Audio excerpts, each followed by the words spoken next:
Well, here we are. Welcome back to Ranger Central, everybody. Today, we are going to be previewing the New York Rangers versus the Carolina Hurricanes as they draw them in the second round for the second time in 3 years now. And I'm fired up right now. I'm fired up thinking about puck drop on Sunday since it's been confirmed it's Sunday. Apparently, people on Twitter were saying it's going to be a Sunday night game, which I love too. Give me a Sunday night hockey game, even though selfishly, I'd like an afternoon game because of the fact that I could stream after and I'd actually get viewers instead of being home late from the game, and then not as many people are going to be tuned in. But that's neither here nor there because what matters is that puck drops Sunday night, it's looking like, and the Rangers have to be ready. And I'm a little annoyed too that we have to wait obviously that long, but this is the benefit as well of taking care of business in round one. So from that standpoint, I'm happy, but from the standpoint of I'm fired up and watching all these other teams play hockey right now, and I want to see the Rangers go in the war here again and face the Carolina Hurricanes. From that standpoint, it's like, well, let's freaking go now, right? But we got a lot to get into with this matchup. Before we talk about everything, leave a like on the video if you do enjoy. Subscribe if you guys are new, especially if you're Ranger fans, and turn on your notifications so you know when I upload or go live on the channel. But this is going to be a tougher order here, or a tougher task, I should say, compared to what they faced in round one against Washington. I'd say the Canes would feel the same exact way about their round one matchup against the Islanders. Both teams took care of business, but at the same time also, neither team really played their best brand of hockey, which is going to be interesting rolling into this matchup to see how things go. And I think that a lot of it has to do with playing down to opponents, but the one thing I will say, just looking at round one, I do like the way the Rangers played more in their round one matchup versus the way Carolina did. And I know you could look at it as, well, Carolina technically played a tougher team. But to that, I also say, well, Carolina, if they're a juggernaut, they should be taking care of business against a team that, let's be frank here, was dead in the water until February, March, and they just had a huge winning streak there under Patrick Waugh with the Islanders. And they got in a closer matchup than they probably would have liked. You look at game one, they handled things pretty convincingly, and it was like, all right, they're going to make quick work here. Game two, the Islanders have that 3-0 lead, and then all of a sudden, Carolina comes back, and in typical Islanders way, they choke it. You look at game number three, close game there. They, of course, drop game number four in double overtime, not playing their best hockey game there. And then a couple of, weird bounces really went the Canes' way in that last game there. But this is not me saying that ripping on the Canes, because I still respect them entirely as a hockey team. They've been through the grind time and time again. We know it. They've been through multiple conference finals runs. They've been through the grind nonstop, to, reiterate what I was saying there, that you have to respect what's on the other side here and the fact that maybe they were playing down to their level. But at the same time, obviously, too, the Rangers did not play up to their par that we've seen them play in the regular season, because Washington game one, they end up handling business very well, and I thought this is going to be very simple work, and it was still. I'm not going to pretend that it wasn't, but game two, you get in a little bit of a closer matchup than you like. You look at game number three, took care of business for the most part. There are a couple sloppiness here and there, but I thought for the most part they did solid. And then game four was definitely a cardiac Rangers affair, more chaotic than it needed to be, but again, this could be the Rangers just playing down to their opponent, because we've seen it time and time again. And I do want to actually play this clip from, we actually have a couple clips here from Johnny Lazarus, the Blue Crew podcast. This was on their podcast, the first one. Go check them out there. But I want to play this clip. I was about to play the wrong clip first. From the Morning Cup of Hockey from the Daily Faceoff YouTube channel. It's him and Colby Cohen. They do great work. I listen to that podcast every now and then. Not gonna pretend I listen often, but there was a clip that really, drew my attention that I did want to play. So I'll roll that quickly, and yeah, you guys will listen. I'll give my thoughts on it. Watching that series, do you feel like the New York Rangers are a legitimate cup contender? I think most people, if they said the Rangers are going to sweep the Capitals, you'd probably say if they don't, there's something wrong. So I think the Rangers did what's expected of them. But I don't look at this and watch this and say, oh, just because they beat the Caps, and sure, there were times where they struggled, that means they're going to struggle with the next team or the next team. Like all these teams that are playing against the quote unquote weaker opponents, like they haven't shown me convincingly that they're cup contenders as well. So I think when you watch, the teams like Colorado, the teams like Vegas, the teams like Dallas, the teams like Florida, these other big powerhouses in the NHL go up against more elite opponents, you're going to see their game elevate more. Like the Rangers that we see against probably Carolina, because I don't think the Islanders are coming back in that series, is going to be a much different team than you see against Washington. I think it all is game to game and matchup based when it comes to the playoffs. Like it's not really a apples to apples kind of comparison. So the Rangers, they found ways to win. They swept. They got Zibanejad producing. They got Panarin producing. Vinny Trocheck is the heart and soul of the team right now, doing everything.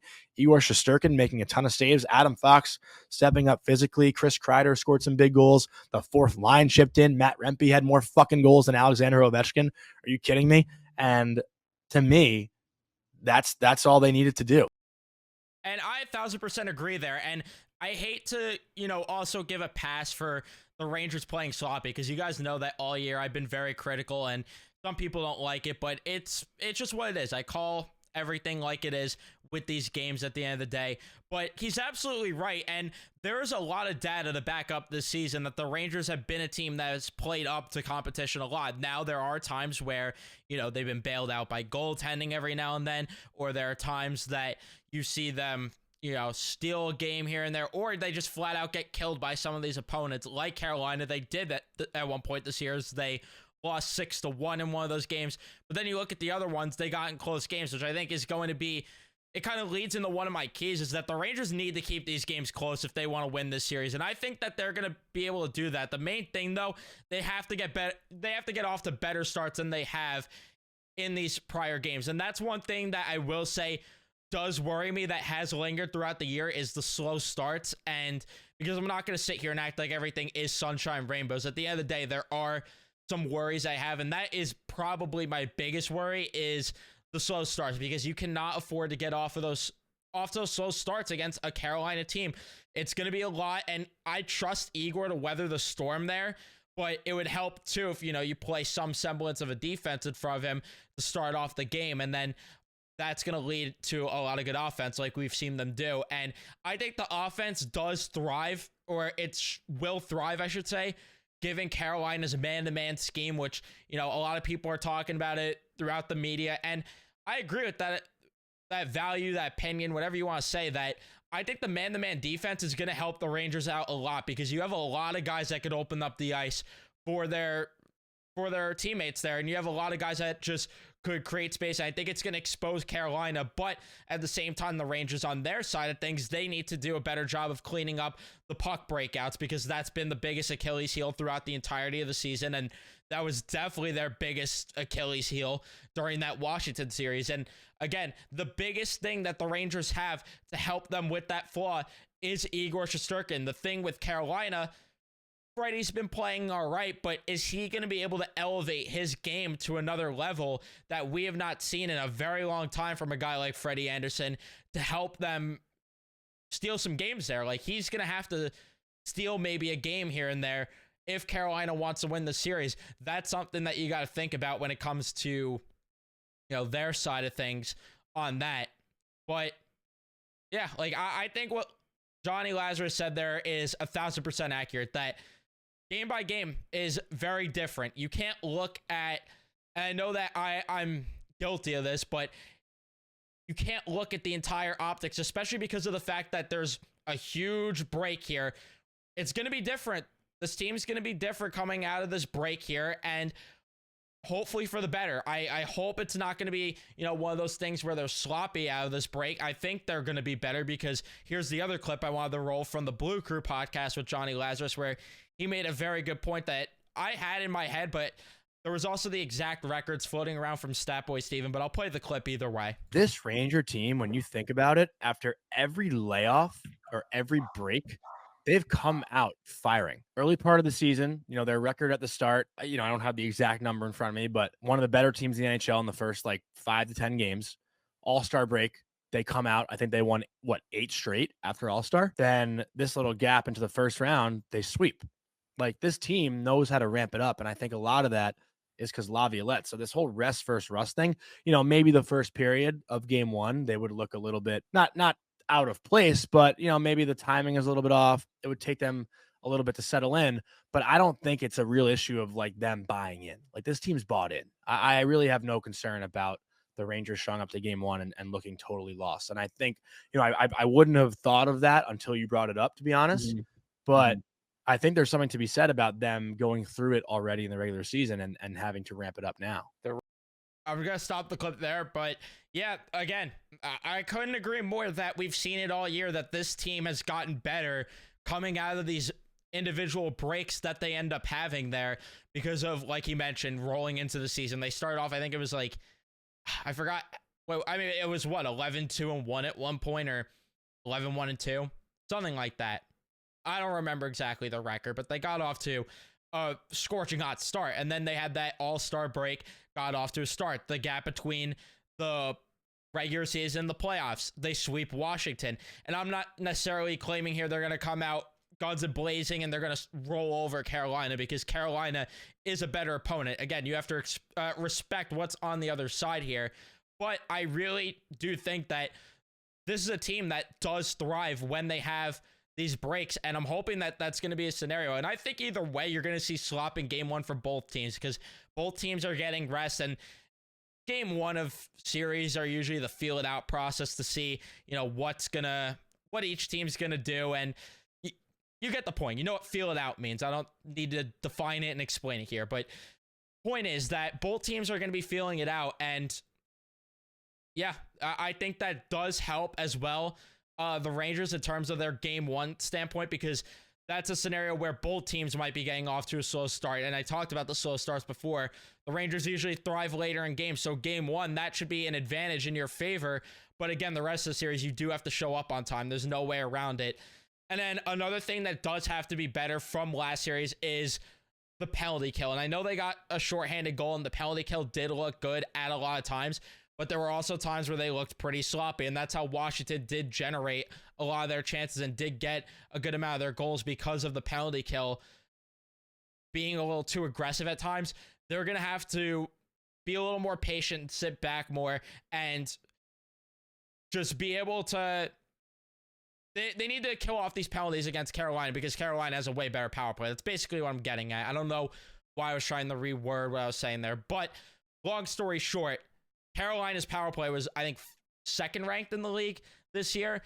So it's going to be a lot tougher versus Washington, who did not have that great of a power play, and they still picked you apart every now and then. So I'm hoping that ends up being better, and I really feel like it will, because the thing that I think threw the Rangers off, they were so preoccupied, it felt like, with Alexander Ovechkin the entire time on those penalty kills. You constantly saw a guy cheating to block an Alexander Ovechkin shot, and rightfully so. Where Carolina, they're more of a team where it's like they have multiple different weapons there on the power play that you never know what they're going to do, which could work against the Rangers, but at the same time also could work for them, because they're not preoccupied on one guy the entire time on the penalty kill. So that could help them. Another thing that could, Brett Pesce potentially being out of the lineup and Tony DeAngelo being in, and we know he's just not good at the sport right now. I mean, there's no way around it, defensively at the very least. So yeah, like, you got to pick that apart, especially because Brady Shea has not been the same since Brett Pesce has kind of left aside, because those two games complement each other. So you have to hope that the Rangers could pick that apart. But the thing that I give the Carolina Hurricanes advantage in this series is the depth, because the Rangers' depth is going to get tested heavily. You look at the bottom six comparison, you got Jordan Martinook, Jack Drury, Marty Necas as that third line. And then the fourth line, Jesperi Kotkaniemi, Evgeny Kuznetsov, Stefan Noesen, who has been unbelievable for Carolina, by the way. They have a lot of scoring depth on that team, and that is something that the Rangers have to be careful for, and their bottom six is going to have to be able to match that. And I think it's going to, especially if Filipino comes back, which is another thing that I'm sure people are waiting for me to address and talk about with Filipino. I'm not entirely sure. I'm not in the room there, but what we've seen from practice, it looks like he's maybe going to come back, which he might play the top line right wing, maybe third line center, and then Wenberg moves down. I'm not entirely sure, but if you get a guy like Filipino in the bottom six, that changes the entire conversation, because then it's a lot more even. If not, you give the edge to the Rangers. That's how big of a difference he makes with his play driving. But Carolina has gotten a lot of production from their bottom six, and you got to be careful with that. And especially from a guy like Stefan Nason, that fourth line could be a scoring threat there. And it's going to be up to guys like Matt Rempe, who might play in game one. I'm not entirely sure. And then guys like Gaudreau and Vesey to be able to, shut that down. And then the third line too, I trust them because they've done a very good job with shutting opponents down. But I'd like to see the third line chip in a few more goals than they did last series, because every game I was talking about, they'll chip in a goal here, chip in a goal there. I want to see it from the start here. Some offensive impact here from the third line. But that's something that the Rangers got to look out for. Another thing, Jake Gensel has not been really on top of his game. He could heat up. That's something the Rangers are going to have to worry about, because if he heats up, that all of a sudden adds another threat to the offense, because right now it's really their special teams, and Seth Jarvis has been unbelievable for that team, and he's really been the driving force for that team entirely, which that second line is very interesting too. You got Teravainen, Stahl, and Jarvis, which Vinny Trocheck versus Jordan Stahl in the faceoff dot. If that's the matchup with the lines there, that's going to be very fascinating to watch. Although I feel like I get this weird vibe that Laviolette's going to trot the second line out there, and maybe he probably puts the first line out there against that Aho, Gensel, Svechnikov line. I feel like he's going to put him out there against the second or third line. I'm not entirely sure, but all I know is that Seth Jarvis has been unbelievable. That's another thing the Rangers are going to have to be careful of, is the threat there. And again, the second line is going to have to make an impact as well, because they kind of were invisible in certain points. And I know Panarin had a couple big moments. I know off the puck, Panarin was good at times, and then Trocheck was very good throughout the series as well. And same with Lafreniere, but they're going to have to play very strong in their own end too with that line out there, if that is the matchup when Seth Jarvis is out there, because he's been their biggest threat. It's just that simple. And I trust them to do it. And maybe I'm drinking the Kool-Aid too much. Maybe I'm just in too much of a good mood right now. But my prediction to get to it, I say Rangers in 6. I do. And I know that I've been worried about Carolina in the past, and I've said that. And I said in my playoff predictions, actually, I did pick Carolina over them in round 2. I'm going to go with drinking the Kool-Aid. I'm going to go with the fact that this engine is rolling right now and say they get done in 6 games. I truly think they do, because they did have the scoring depth in the first round. I don't know how much that's going to continue, but if it does continue and the third line adds that offensive element with Filipino coming back, you're talking about a very dangerous forward group here with the Rangers. And then the defensive group was unbelievable. The one thing that I do question on the defensive group, again, is both how efficient they can be at breaking the puck out, and 2, is the Trouba Gustafsson pair going to take a step back from what we saw in that Washington series, just because of the fact that they were so good that it was kind of hard to believe for all of us, right? So it's going to be interesting to see how that dynamic works. But I'm also going with Rangers in 6, because I really feel like I was underwhelmed with the way, and I know I said, it doesn't matter game to game, this and that, but I was underwhelmed with Carolina in that first round, and I feel like the Rangers power play is going to be more of a threat for Carolina to keep them on their toes, and they're going to make sure they have to make sure, and this I will say is the biggest key, they have to test Freddie Anderson as much as possible. He was not tested enough against the Islanders. You have to test him, because when he was tested, he came up very small for Carolina at times. Came up small, and that, I think, is going to change. I think he's going to get tested, but he has to. It's just that simple that he has to. They have to generate more at 5v5, and that's the biggest thing, too.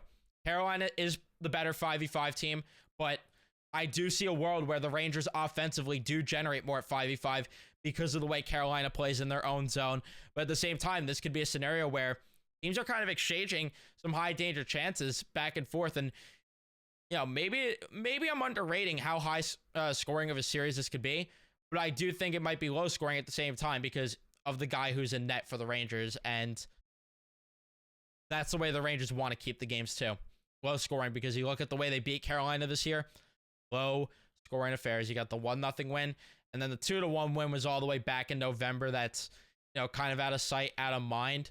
But, just the truth. And then the 6-1 loss was when the Rangers were playing their worst hockey. So, I don't know. I think the Rangers, though, personally, I think they're the better team. I do. And it's not a knock on Carolina. I think Carolina is a good team. And I think they're a great team. And it's very close.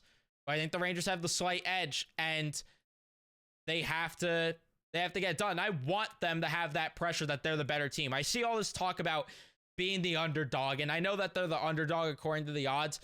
No. I want them to feel the pressure because that's how they've thrived. And I want them to know going into that they're better and that they got to take care of business and win the series.